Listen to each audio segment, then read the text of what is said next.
2025년 1월 9일자 이스라엘 투데이, 오늘로 이스라엘 하마스 간 벌어진 전쟁 461일째를 맞이하고 있고요. 그와 동시에 이스라엘 인질이 가자지구에 끌려간 지도 역시 461일째를 맞이하고 있습니다. 지난 한 주간에도 가자지구에선 하마스가 연일 이스라엘을 향해서 로켓 공격을 퍼붓고 있고요. 이스라엘 인질들은 아직까지도 돌아오지 못하고 있습니다. 지난 한 주간 동안 이스라엘에서는 어떤 일들이 있었는지 간추린 소식을 날짜별로 전해드리겠습니다. 이유준 PD 어서 오십시오. 고맙습니다. 자, 먼저 1월 4일자부터 시작을 하겠습니다. 지난주 토요일이죠. 이스라엘이 가자지구의 베이트 하눈이라는 곳을 공격을 했는데 이곳이 하마스의 고위 지휘부, 지휘관들의 은신처이자 지휘센터였다, 이런 얘기가 있어요. 네, 맞습니다. 저번 토요일에 이제 이스라엘군이 가자지구 북부 베이트 하눈의 인근에 있는 주거 지역을 파괴한 것인데요. 이곳이 하마스 고위 지휘관들의 은신처이자 지휘센터로 사용된 곳이었다고 합니다. 실제로 이스라엘 남부 스데롯 지역을 내려다보는 고층 건물로 구성이 되어 있었고요. 이 단지는 대전차 사격 위치, 그리고 이제 부비 트랩이나 터널, 그리고 이스라엘을 겨냥한 그 로켓 발사대, 이런 것들이 있는 테러 활동의 중심지로 활용이 된 곳이에요. 근데 IDF는 지난주에 전투 공병 부대를 이제 투입해서 이 단지와 그리고 그 안에 있는 테러 인프라들을 완전히 파괴했다고 전달했습니다.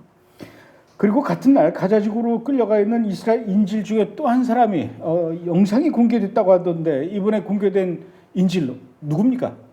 이번에 하마스가 공개한 인질은 19세 여성 리리 알바그인데요. 이 리리 알바그는 가자지구 국경 근처에서 나할 오즈라는 군사기지가 있는데 거기서 근무를 하다가 2023년 10월 7일 그때 이제 납치가 됐습니다. 영상에서 현재 450일 이상 역류된 상태라고 말한 것을 보아서는 최근에 촬영이 된 것으로 보이고 있고요. 가족들은 이 영상을 보고 그들이 알고 있었던 리리와는 너무 다른 모습이다라고 말을 하면서 정부에게 인질을 안전하게 다시 데려고 올 방법을 찾을 것을 촉구했습니다. 네, 이번엔 이제 1월 5일자로 넘어가겠습니다. 시리아의 HTS 반정부군이 이제 정식으로 시리아를 접수해서 집권해 나가는 모양인데, 그래서인가요? 요즘 유럽과 아랍 국가들의 정상들이 정치 지도자들이 너도나도 지금 HTS 지도자 누굽니까? 알줄라니를 만나기 위해서 굉장히 노력하는 것 같아요. 아무래도 이제 새로운 시리아의 정부가 들어서니까 그럴 수도 있겠다 싶은데, 이스라엘은 생각이 좀 다른 것 같아요. 이건 아니다, 좀 주의해야 한다, 이런 말을 했다고 해요. 이스라엘이 왜 그런 겁니까? 네, 이번 시리아 그 새로운 정부가 이전과는 달리 조금 온건파적인 모습을 추구하면서 그렇게 리브랜딩을 하고 있어요. 근데 이에 대해서 서방 국가들은 이번에 들어오는 이런 새로운 정부가 좀 새로운 일들을 할 수 있고 변화를 일으킬 수 있지 않을까라는 그런 긍정적인 평가를 하고 있는데, 그의 반면에서 이스라엘은 좀 경계하고 있는 상황입니다. 이스라엘 외무장관이 말한 것을 보면은 HTS의 과거와 이슬람주의의 그런 성향을 감안해서 봤을 때 이를 단순히 정상적인 정부로 받아들이는 것은 좀 위험하다라고 경고를 한 것인데요. 실제로 최근 1월 6일에 그 시리아에 있는 다마스쿠스의 이제 크리스찬 지역에서 일어난 일인데요. 이슬람 극단주의자들이 도발적인 행위를 하고 좀 잔혹한 행위들을 했다는 그런 보도가 있었습니다. 실제로 이런 사례만 봐도 외부적으로는 온건주의 모습을 좀 표방을 하고 있지만 실제로 내부적으로는 온건주의와는 조금 많이 다른 모습을 보이고 있다 보니까 조금 더 주의 깊게 지켜봐야 할 것은 맞는 것 같습니다. 그런데 이제 저는 조금 전에 이제 설명할 때, 질문할 때 HTS의 리더를 이름을 알줄라니라고 이렇게 얘기를 했거든요. 근데 지금 그 이준 PD가 얘기하는 거 보니까 알줄라니가 아니라 알샤리라고 이렇게 표현하는데, 같은 인물입니까? 아니면 다른 인물입니까? 왜 이름이 바뀐 것 같아요? 네, 같은 인물인데요.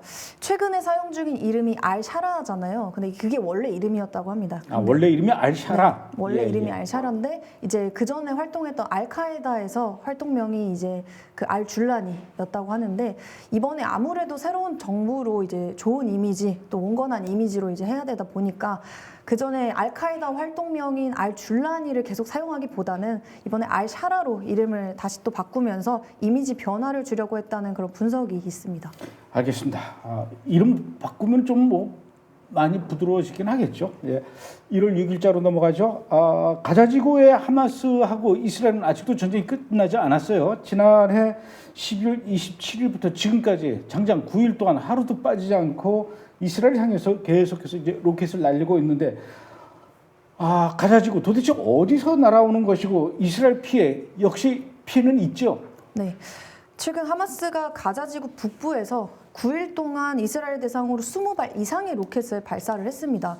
최근 1월 6일에는 3발의 로켓이 그 이스라엘 남부 스데롯에 떨어졌는데요. 한 발은 이제 요격이 됐고 또 다른 한 발은 공터에 떨어졌고요. 그리고 마지막 나머지 한 발이 한 랍비의 집 마당에 떨어졌다고 하는데, 이미 그 랍비는 이제 2발의 로켓 그 피해가 있었던 상황이었고 그 부분이 아직 해결이 되지 않았던 상황에서 이제 3번째 로켓을 맞은 거라고 합니다.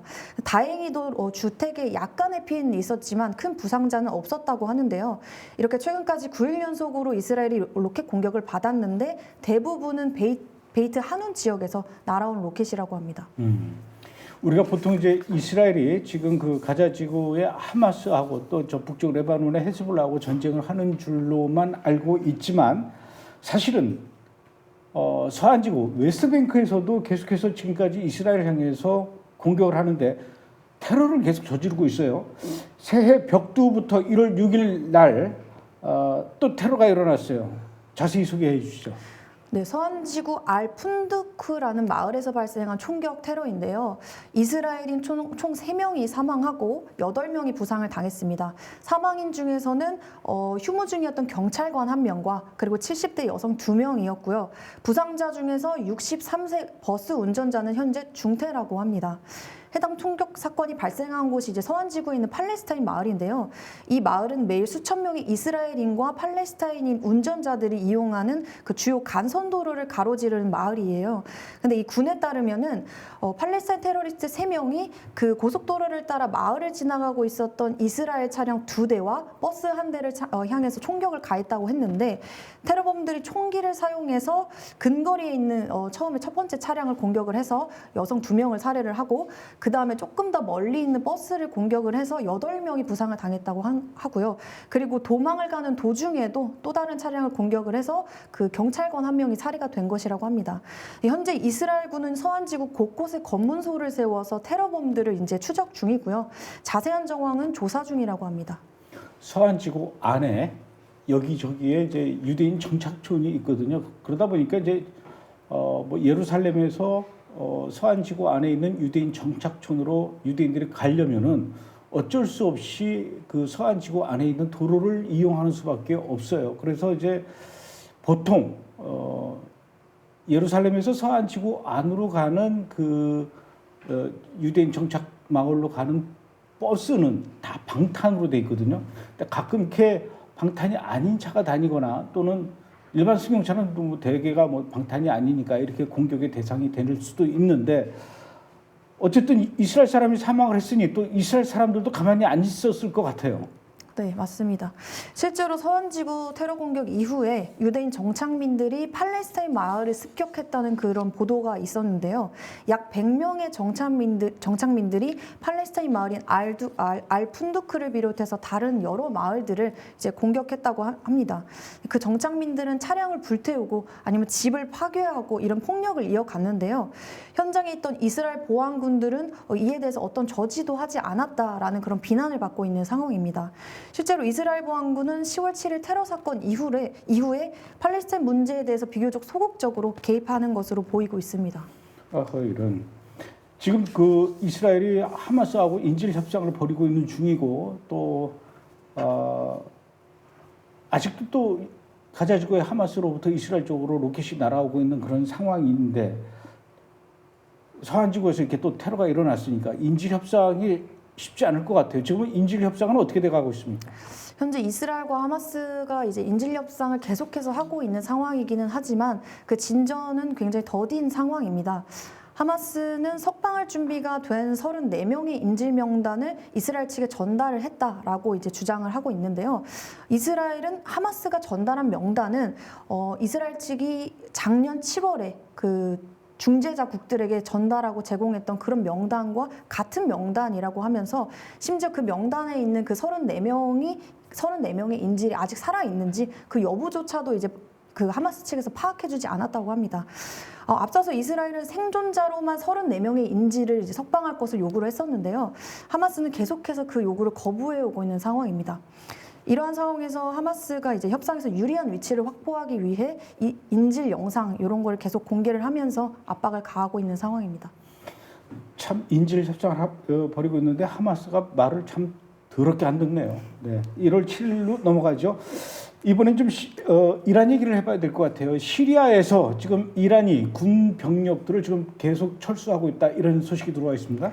네, 최근 보도에 따르면 시리아에서 이란의 군병력 대부분이 철수하거나 아니면 국외로 도주하거나 했다는 소식이 알려졌는데요.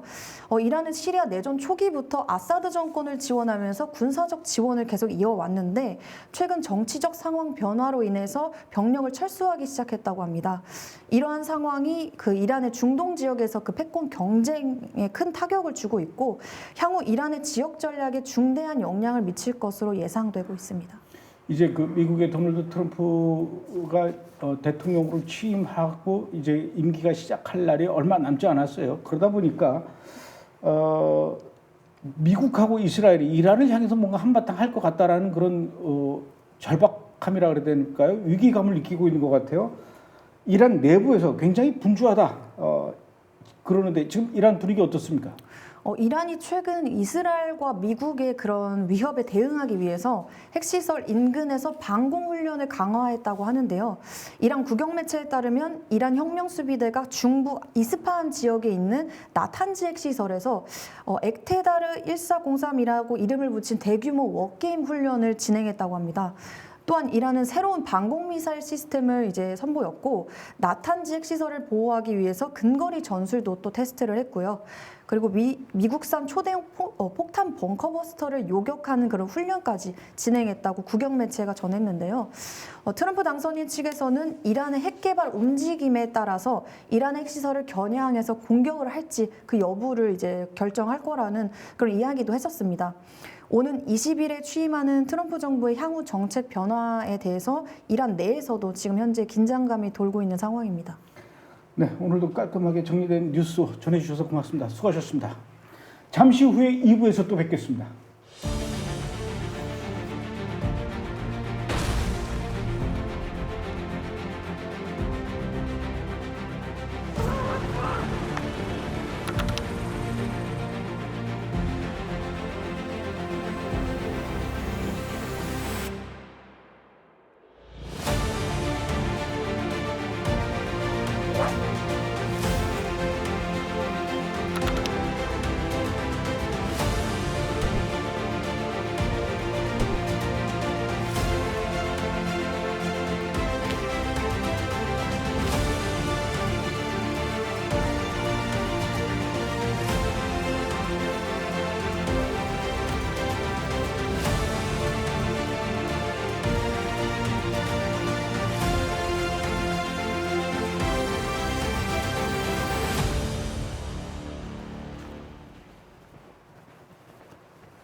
네, 이스라엘 바로 알기 시리즈 제가 쓴 책입니다. 여러분들 많이 구입해서 읽어주시면 대단히 눈물 나게 고마울 것 같습니다. 이번에는 조현영 기자와 함께 뉴스의 핵심으로 한 발자국 더 들어가서 자세하게 뜯어보고 분석해보고 씹어먹는 그런 시간을 갖도록 하죠. 먼저 첫 번째 분석 이슈 뭔지 알아보도록 하겠습니다.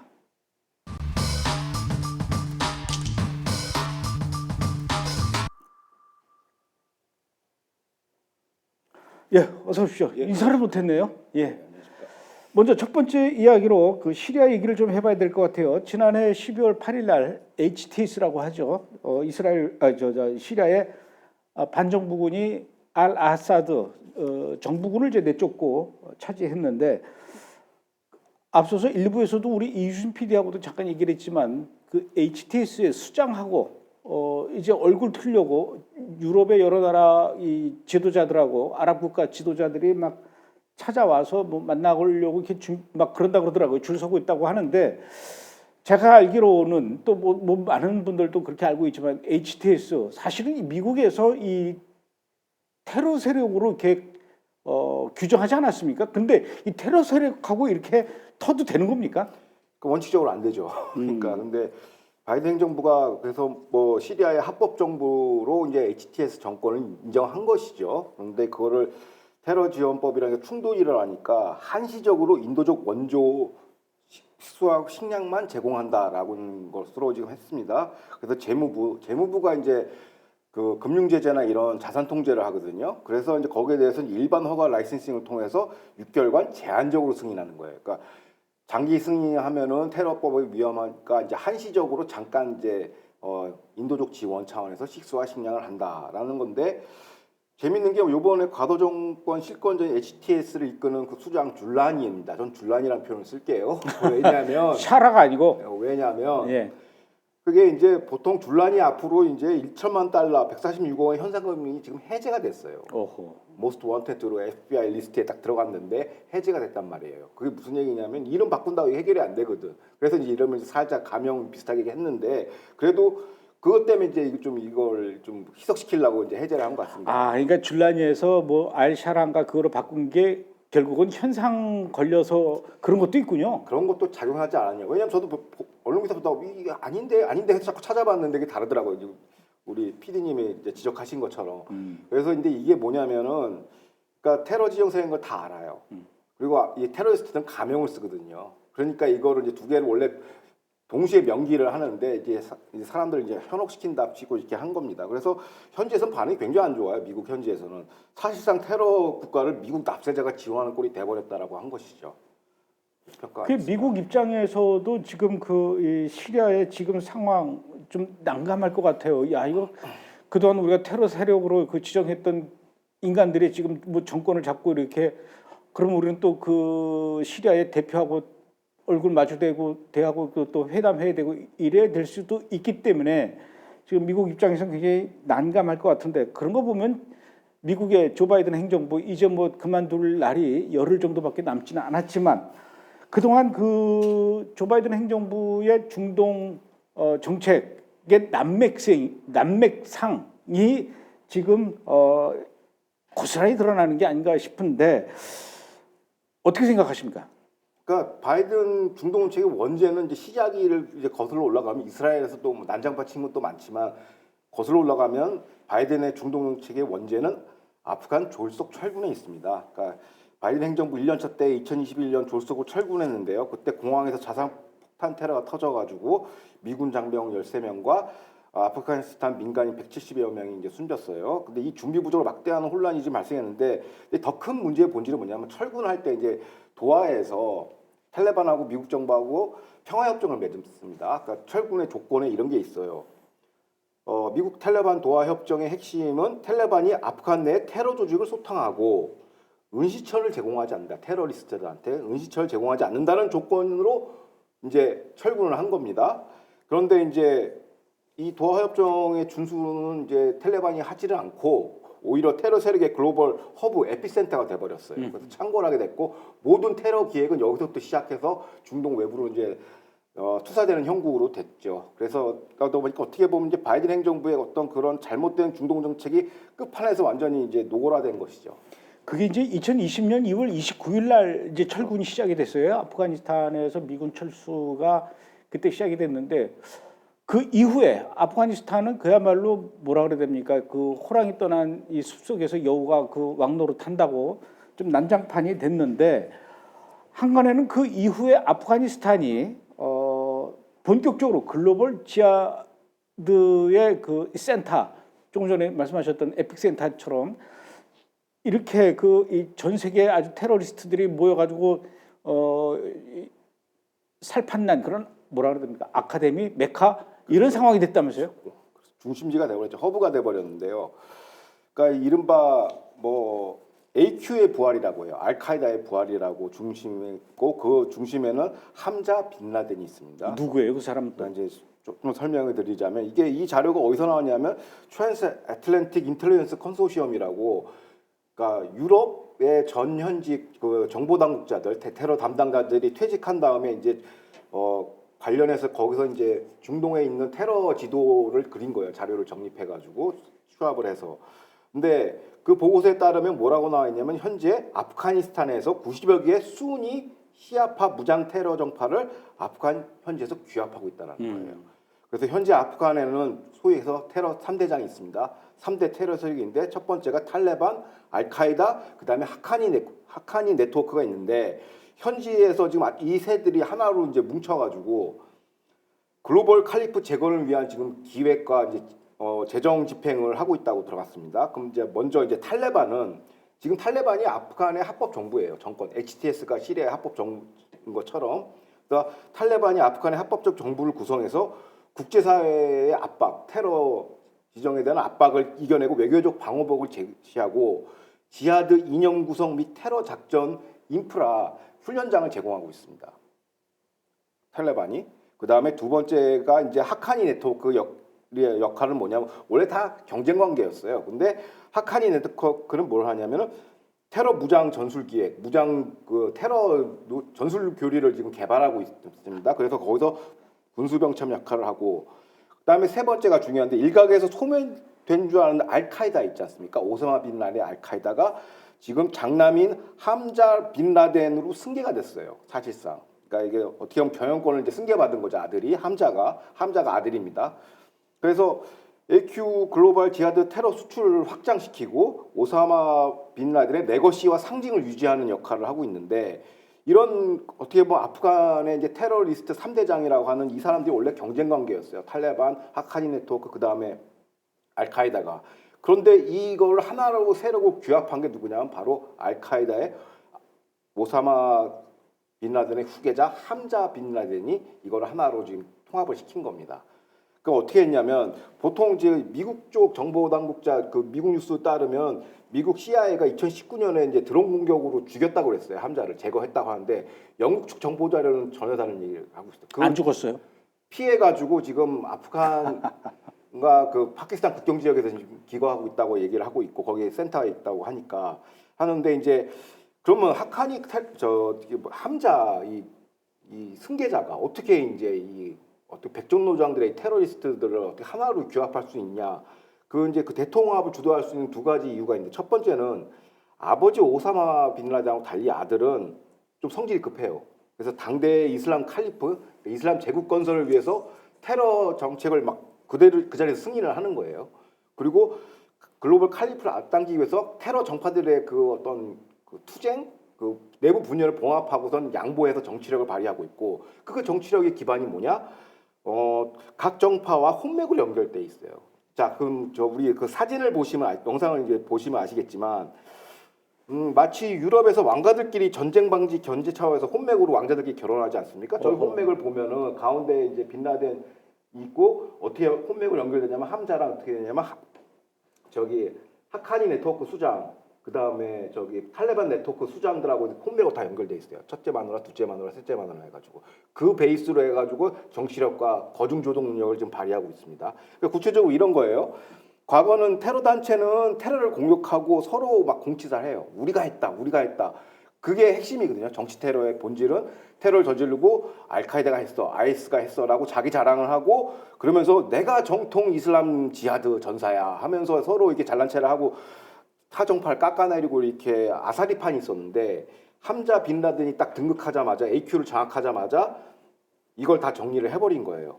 그래서 오사마 빈 라덴 같은 경우 아버지만 하더라도 되게 신중한 사람이라서 한 1000년 동안 거쳐도 좋으니까 뭐 이슬람 제국 건설 1000년 걸려도 된다 하면서 9.11 테러를 승인할 때 5년을 걸렸다고 그래요.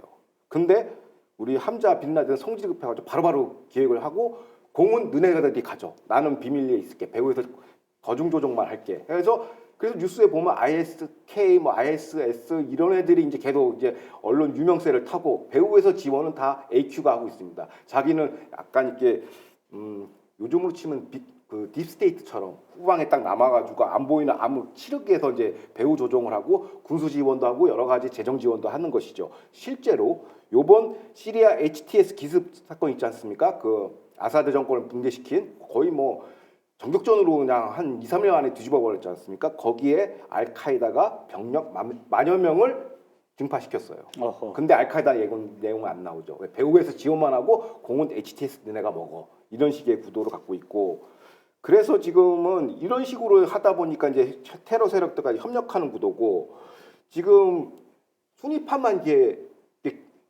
규합시킨 게 아니라 실제로 시아파 테러리스트 대표적인 그 시아파의 종주국이죠. 이란 IRGC하고도 굉장히 긴밀한 협력 관계를 갖고 있다고 합니다. 그래서 정파를 가리지 않고 모든 지하디스트는 우리 AQ 빅텐트에 다 보여. 뭐 이런 식의 이제 행보를 보이고 있어요. 왜? 빨리 칼리프 이슬람 제국을 완성하기 위해서는 우리 갈등 이런 거 필요 없어. 다 우리 화합해야 돼. 약간 이런 구도로 가고 있습니다. 그래서 또 두 번째 그 사진을 보시면 아시겠지만 저기 현재 아프간이 어떻게 변했냐. 그 잘 보시면 알겠지만 미군 철수 이후 아프간은 대규모 국가 단위 군사 기지화가 됐어요. 저게 빨간색 점이 저게 테러 훈련 캠프예요. 60개로 증가했어요. 두세 개 있던 거. 과거에 미국이 저거 주도할 때는 테러 캠프 생기면 가가지고 그냥 바로 폭격하고 없애버리는데 지금 60여 개가 있고요. 그 다음에 또 이게 어느 정도로 그 선진화됐고 했냐면 미국의 어떤 그 군사 그 편지를 그대로 따와가지고 AQ 알카에다 통합 야전병원도 있습니다. 의무사령부도 있어요. 그리고 AQ랑 ISSK 지금 다양한 정파들이 공동으로 공동작전을 벌 수 있는 통합 테러 훈련센터도 있어요. 마치 미국 특수부대 그 제이삭처럼 뭐 육해공 해병대들이 모여서 훈련하는 것처럼 그런 훈련장까지도 갖추고 있다. 한 60개가 넘어요. 그래서 이거 보면은 이제 아프간 자체가 완전 테러의 어떤 허브가 돼버린 거, 실리콘밸리가 돼버렸습니다. 알카에다만 살판 났군요. 그렇죠. 사실은 함자 빈라덴, 내 아버지가 오사마 빈라덴이라고 얘기했지 않습니까? 1964년 당시에 시리아가 이스라엘 사람들을 다 말려 죽이려고 갈릴리 호수로 들어가는 그 강물을 거기다 막고 댐을 쌓는 그런 대규모 공사를 시작을 해요. 그러니까 이 이스라엘 사람들을 전부 다 이제 이 물 부족으로 못 살게 하겠다, 죽이겠다 이런 작전인데 그 작전의 총책임자가 오사마 빈라덴의 아버지였어요. 그러니까 아버지 빈라덴, 아들 빈라덴, 손주 빈라덴, 아주 이 빈라덴 이 가문이 참 역사적으로 찬란하네요. 그런데 이 함자 빈라덴이 결국은 이렇게 글로벌 칼리프 제국을 꿈꾸는데 결국은 하고자 하는 그 최종 목표는 뭡니까? 그러니까 이게 그 전문 연구 단체에서 이제 이거를 그들의 자료를 그대로 갖고 온 거예요. 그래서 보니까 AQ 2.0 해가지고 2020년에서 2030년까지 이슬람 칼리프 복원 전략이라고 있습니다. 칼리프를 레스토레이션 한다는데 칼리프가 이제 이슬람 제국 건설이죠.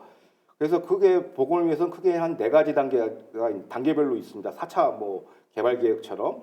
그러니까 1단계가 뭐냐면 이슬람 토호국 또는 수장국을 재건한다. 2단계가 2차 아랍의 봄을 재건한다. 그다음에 3단계가 지역 토호국을 이제 하나로 엮어버린다. 그래서 제국을 만든다. 4차가 이제 글로벌 지하드 확장 및 글로벌 칼리파를 완성한다. 칼리프를 완성한다. 4단계로 구성되어 있는데 이제 먼저 자료를 보시면 아시겠지만 1단계가 이제 보면 신규 이슬람 토호국 재건이에요. 이게 이제 연간 목표가 2021년부터 26년까지인데 이슬람 제국 건설을 위한 기초 단계입니다.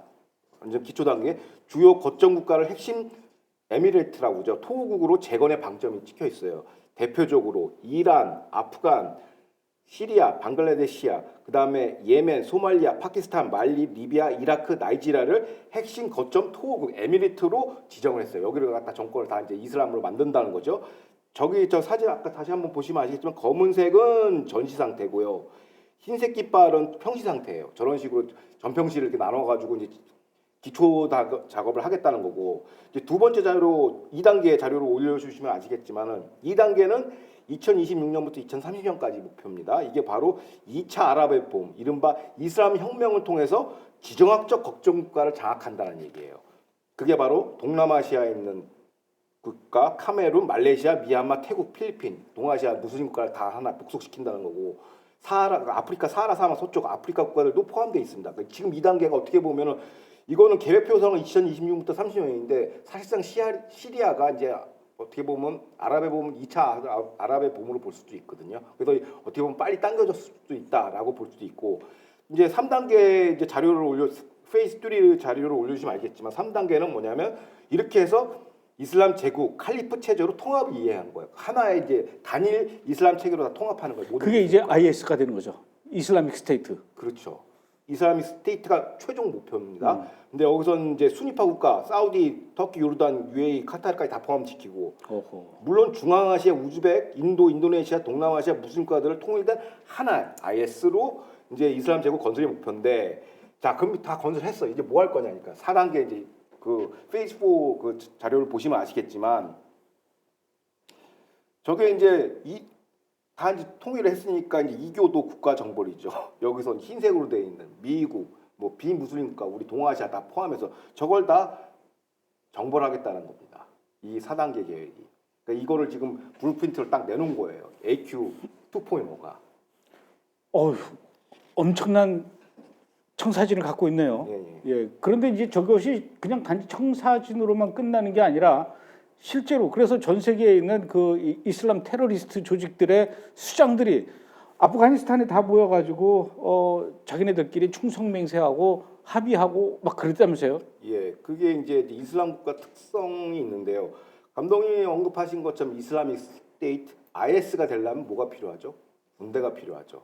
근데 이런 주요 의사결정을 하려기 위해서는 이슬람 국가들은 그 샤리아 종교회의 칙령이 필요해요. 파타라고 그러죠. 그게 필요한데 예를 들어서 이런 겁니다. 이스라엘 테러 단체가 테러를 집행할 때 막 무작위로 하는 게 아니에요. 그들의만의 그 절차적 정당성이 있어요. 그러니까 듀 프로세스라고 하죠. 그 관행이 뭐냐면 먼저 테러 집행을 위한 칙령이 필요해요.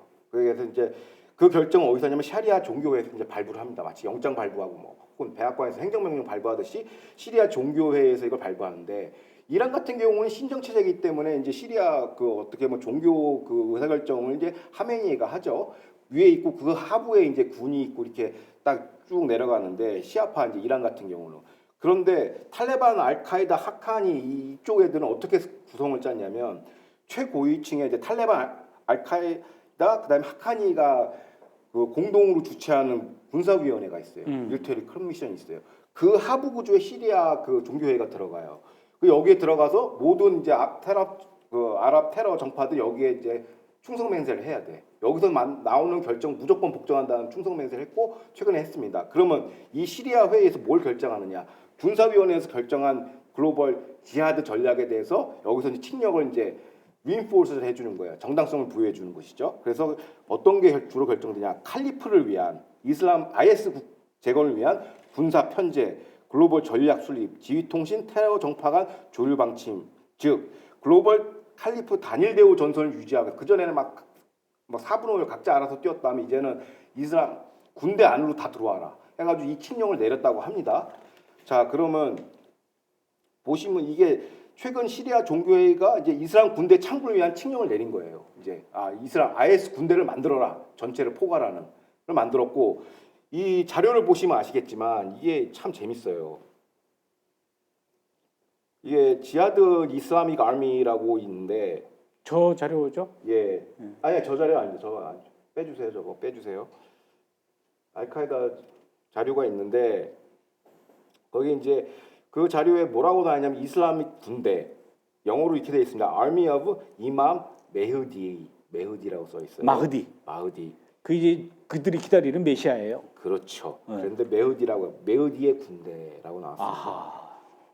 그러면 이슬람 군대 편지를 보시면 이게 지금 우리 자료가 지금 아직 업로드 안 됐는데 그 중심에 AQ가 있어요. 알카에다가 있고 마치 미군이 전 세계에 파스처링 해가지고 군사산 어떻게 전략 펼쳐놓은 게 있지 않습니까? 그 지도 보면 뭐 중동에서 중동을 관할하는 사령부가 이제 중부군 사령부, 센트럴 커맨드가 있고 또 우리 동아시아 그 인도 태평양이었는데 이게 인도 패시픽으로 바뀌었죠. 그 인도 패캄이 있고 뭐 유로캄, 아프리캄 이게 사령부들이 있지 않습니까? 근데 새로 지금 편제된 이슬람ik 군대 메흐디의 군대는 AQ를 중심으로 전 세계에 이게 사령부가 있는 거예요. 그리고 그 지역 관할 사령부를 두고 있는데 지역별로 다 군대가 있어요. 자, 그러면 그 자료를 보면은 이스라엘에 활동하는 팔레스타인 계열의 테러리스트 11개 정도가 있죠. 우리가 알고 있는 하마스, 팔레스타인 이슬라믹 지하드, 아락사 순교자 여단 등등 11개 그 테러 단체 있죠. 팔레스타인 단체가. 이게 전부 다 메흐디 직할 체제로 들어가 있습니다. 그러니까 이게 단순히 팔레스타인 자유를 위한 이런 뭐 이국가 해법이 안 통하는 거. 이게 메흐디 군대 소속으로 들어가 있어요. 이 테러 정파들이. 그리고 이번에 시리아를 장악한 HTS 역시도 메우디의 군대 현지에 들어갔다는 거예요. 각 지역 대장부. 그래서 메우디 군대라는 거는 말씀하신 것처럼 이슬람의 메시아를 위한 군대인데 메우디 통합군대 창설은 뭘 의미하냐면 이게 시아 수니파 종말론 교리가 통합이 됐다는 거예요. 그동안에는 시아 종말론은 뭐 12번째 이맘이 내려와서 뭐 메우디가 강림할 때까지 뭐 인피다를 다 척살하려면 이게 시아파고 수니파는 그냥 이슬람 제국 건설 그러니까 메우디 군대만 필요한 거죠. 근데 이 두 가지가 결합이 된 거예요. 함자 빈라덴의 등장으로 해서 이 시아파의 어떤 종말론적 교리와 수니파 종말론적 교리가 결합이 돼가지고 이제 당대 이슬람 제국 건설하다 보니까 메우디가 필요하다, 메우디 군대가 필요하다 해서 메우디를 부르는 군대, 지구 마지막 군대가 이제 창설이 된 것이죠. 그래서 이거는 어떻게 보면 수니파 원리주의 종말론과 결합이 된 겁니다. 시아파랑. 그래서 요번 사건의 어떤 큰 의의는 뭐냐면 함자의 수니파 원리주의 그 다음에 시아파 원리주의 군대가 결합돼서 지구 정복을 위한 그러니까 진짜 인피달 제거를 위한 지하드 글로벌 군이 창설됐다라고 보신 거고 이게 왜 중요하냐면 기존의 중동 정책이나 중동 학자들이 나와서 뭐 이란 시아파 이렇게 보는 것 자체가 의미가 없다라는 거예요. 시아파 수니파 대결 구도로 보는 게 의미가 없다라는 것이 핵심입니다. 이제 하나로 통합이 돼 있다라는 걸 요번 그 분석 자료로 알 수가 있죠. 그러니까 그 무슬림들이 기다리고 있는 그 마흐디 12번째 이맘 그 마흐디가 오면은 뭐 그들도 그 이 기독교인들처럼 이제 종말이 왔다 이렇게 이제 생각을 하는데 믿고 있는데 그걸 이제 그 사람들이 결국은 2030으로 이제 삼는다는 거 아닙니까? 그렇죠. 야 이거 얼마 남지 않았지만 어쨌든 그것이 뭐 그들이 원하는 대로 청사진대로 될지 안 될지는 잘 모르겠으나 그러나 어쨌든 지금 가열차게 이 사람들이 달려가고 있어요. 지금 상황이 이런데도 지금 미국의 조 바이든 행정부는 알카에다에다가 계속 돈을 지원해주고 있어요. 탈레반에다가 엄청난 돈을 지원해주고 있다고 하는데 좀 더 부추기는 것 같아요. 미국 정부가 돈을 얼마나 보내주고 왜 보내주는 겁니까? 그러니까 이슬람 글로벌 칼리프의 든든한 후원자가 조 바이든이에요. 그러니까 이거 보면 좀 환장하는데 앞서 미군 철수 조건으로 탈레반 바이든이 도하게 협정을 맺었는데 그 조건이 뭡니까? 아프간에서 테러 은시처 제공하지 말고 테러리스트 소탕해라. 그래서 아직도 미국 언론에서는 탈레반이 ISIS를 격퇴하고 있다라고 거짓말을 하고 있어요. 근데 유럽 정보기관에서 이게 사실이 아니라고 지금 반박이 나오는데 그럼 어떻게 하냐? 탈레반 정권에게 그 협정에 따르면은 주당 87,000달러, 87,000만 달러를 지원하게 돼 있어요. 주당 위클리 그걸 지원을 하는데 이제 그림 한번 보시면 아실 건데 또 명확하게 나오는데 국가 재건 원조 성격으로 주당 4천만 달러, 40밀리언 달러를 탈레반 정부에 제공을 하고 이 중 70% 중 2천만 달러는 내부 치안 공안에 투입되고 있는데요. 여기 탈레반 정부의 반척기관인 GDI는 미국에 협조한 아프간 군경 토벌 작전을 하고 있습니다. 그러니까 미국이 그냥 빤스런하는 바람에 미국에 같이 협조했던 군속들이나 군인들에 대한 생체 정보가 이미 탈레반한테 넘어가서 이들 다 지금 척살하고 있어요. 누구 돈으로? 미국 돈으로.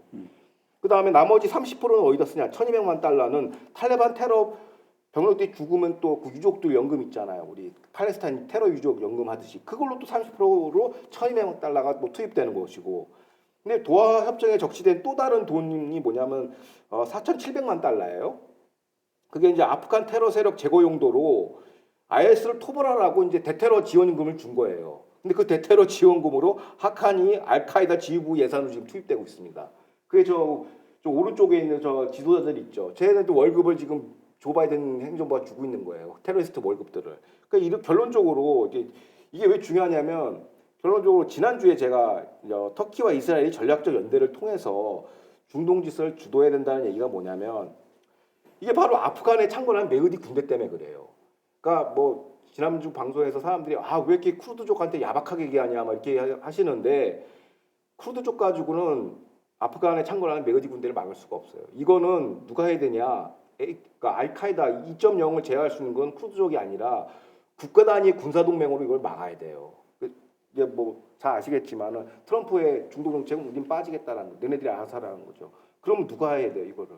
네이션 스테이트 국가 단위의 그 결합체하고 소위 여기서 트랜스 테러리스트 세력, 칼리프 세력하고 맞붙는 구도예요. 그래서 구도 자체가 이스라엘이랑 터키 같은 국가다니까 국가 자기 영토 바깥에서 군사력을 투사할 수 있는 정도의 나라 그게 터키하고 이스라엘 정도인데 둘이서 합세해서 이 테러 본거지를 쑥대밭을 만들어 제거를 해야 돼. 괴멸을 시켜놔야 돼요. 그래서 대결 구도가 작년까지만 해도 우리가 이란 어떻게 하냐 뭐 10월 7일 이후로 이 작법 뭐 순위 시아파 이렇게 봤는데 2025년에 그 작법은 방정식 중동 질서는 바뀌었다라는 거야. 네이션 스테이트 때 테러 스테이트 때 대결 구도로 바뀌었다라는 거예요. 장면전이 확 된 거죠. 그래서 시아 순위파 대결 구도 이건 지금 진부한 과거 얘기고 그럼 터키도 이슬람인데 그럼 믿을 수 있느냐 이 얘기를 할 수 있는데 오스만 투르크 그들은 조금 달라요. 그들의 제국의 영토는 딱 지중해권까지. 그러니까 얘네들처럼 지구 정복 프로젝트가 아니야. 그래서 칼리프 저기 뭐야 오스만 제국하고 오스만 그러니까 오늘날 터키하고 좀 이렇게 협의를 해가지고 전략적 연대를 맺어서 이 테러 스테이트와 전면전을 벌쳐야 된다. 이게 앞으로 남은 이제 이스라엘 그 중동의 안보 과제다라고 보이시고 그 시발점은 이란 제거죠. 이란 폭격 제거하고 그 다음에 이렇게 들어가야 됩니다. 어쨌든 미국의 도널드 트럼프 대통령이 이제 취임을 하게 되면은 지금까지 그 조 바이든 행정부에서 보내주던 탈레반에게 보내줬던 그런 이 경제적 지원 일단은 중단하지 않을까요? 그렇죠. 돈 지원 다 끊는 이게 뭐냐 어떤 식으로 아까 표 보셔서 알겠지만 돈 지원하면 또 NGO로 세탁해서 또 무슨 여성 자금 뭐 이런 교육 자금으로 나가요. 어디서 많이 보신 거 같죠? 유엔 활동 그렇죠. 그런 식으로 들어가요. 그러니까 그 돈을 일단 끊기면 일단 자금줄을 이제 끊어버리고 그러면 과거 미국이 테러와 전쟁 20년 한 것처럼 다시 미군을 뭐 여기다 파병할 거냐? 그건 아니에요. 그건 확실히 아니라는 게 트럼프 행정부의 관료들의 그 노선에서 드러나는데 그 역할을 아마 이스라엘과 터키나 뭐 순위파 국가들이 아마 아프간을 징벌에 나서지 않을까. 그리고 이스라엘 같은 경우는 뭐 불과 석 달 만에 삐삐 공작으로 헤즈볼라를 와해시켰으니까 뭐 얘네들을야 뭐 돈과 무기 지원만 미국이 해주면은 이거는 뭐 1년 안에 다 정리될 것 같습니다. 어쨌든 2025년 아주 격변의 한 해가 될 것은 뭐 분명해 보이네요. 자, 두 번째 분석 이슈 또 알아보도록 하죠.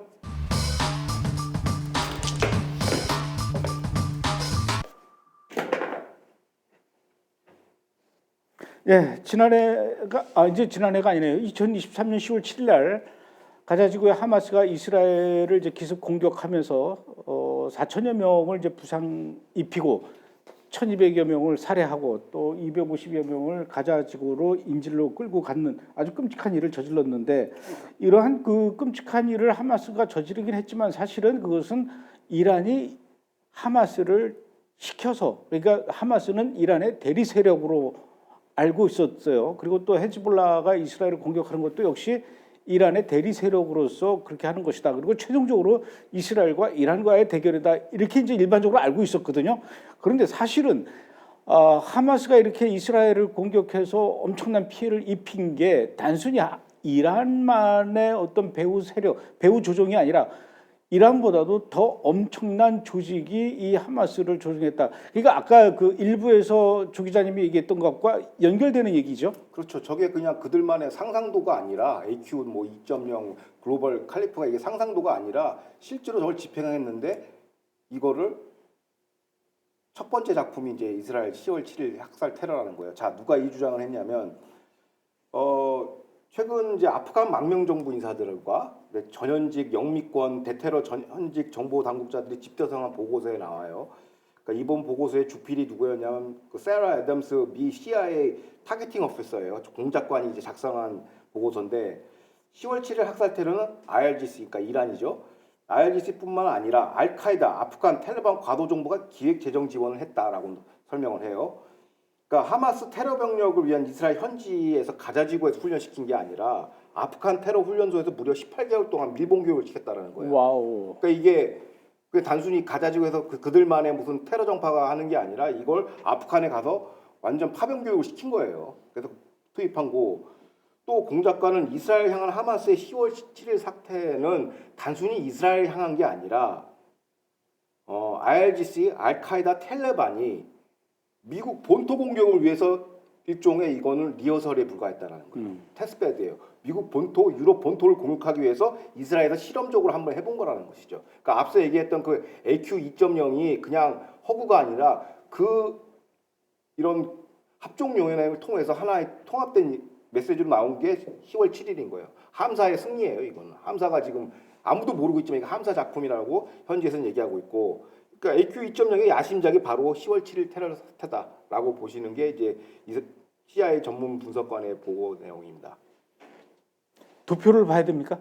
그렇죠. 한번 보시면 또 편한데 누가 포함이 되는지를 보시면은 알겠는데, 도표를 보면서 또 설명을 해주세요. 그러니까 저 이제 그래서 오케이 그러면 누가 10월 7일 학살 테러에 배우냐? 그 IRGC 포함돼 있죠.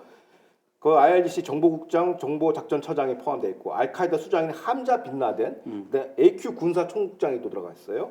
그다음에 탈레반 안보내각이 들어갔고 하마스 무하메드 데프 군사총국장, 이거 하마스 출신이 들어갔단 말이에요.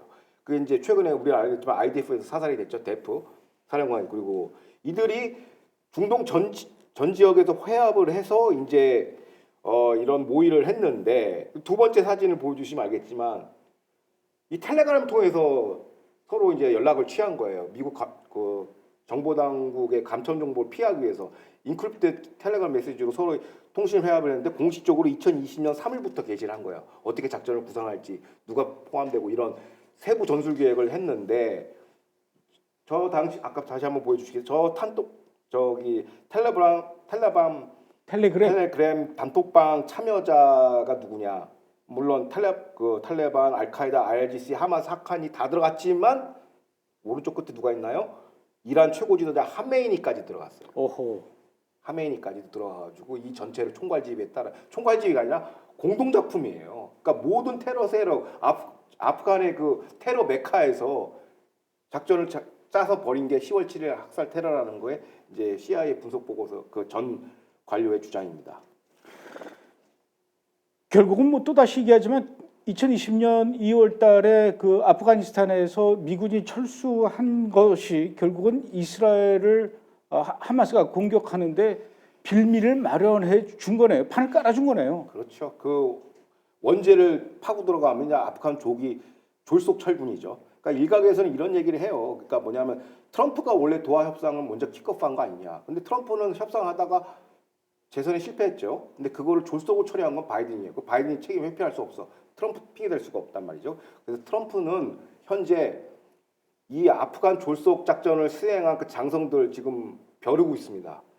다 이제 뭐 진급 뭐 직위 해제 시킨다든지 지금 뭐 숙군을 하고 있다고 지금 경고하고 있어요. 벼르고 있다는 것이고, 그 다음에 이제 2021년 12월에 그 중동을 관할하는 미 중부군 사령관이죠. 프랭크 맥켄지 장군은 이런 얘기를 했어요.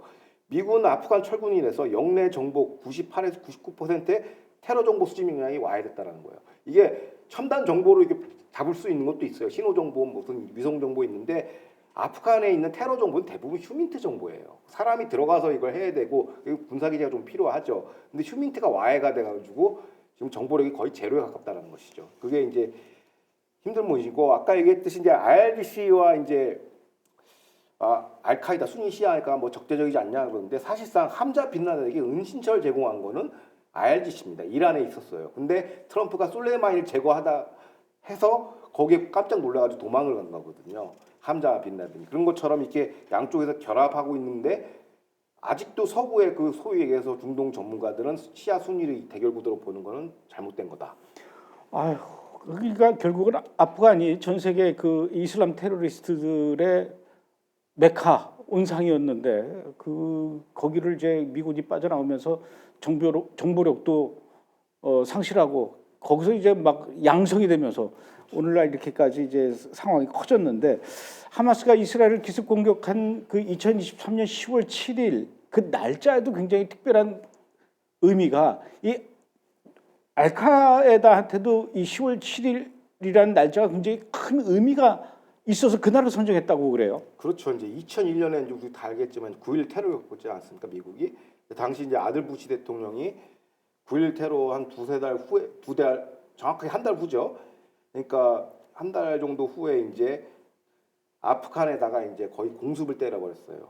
그게 이른바 항구적 자유작전이라고, 오퍼레이션 인도링 프리덤이라고 10월 7일 날 작전을 개시한 겁니다. 10월 7일이었군요. 10월 7일 날 우리를 때렸으니까 너네도 당해봐라. 그렇죠. 그래서 그 상징성을, 얘네들이 이런 상징 조작을 잘하니까, 그래서 작은 악마 이스라엘에다가 10월 7일 학살을 감행한 것이죠. 18개월 동안 했는데, 예, 그렇게. 근데 10월 7일은 그렇다 치더라도 굳이 2023년에 한 이유는 또 뭡니까 그러면? 원래는 2022년 10월 7일 날 기획을 했어요. 아, 그래요? 그때가 D-Day였어요.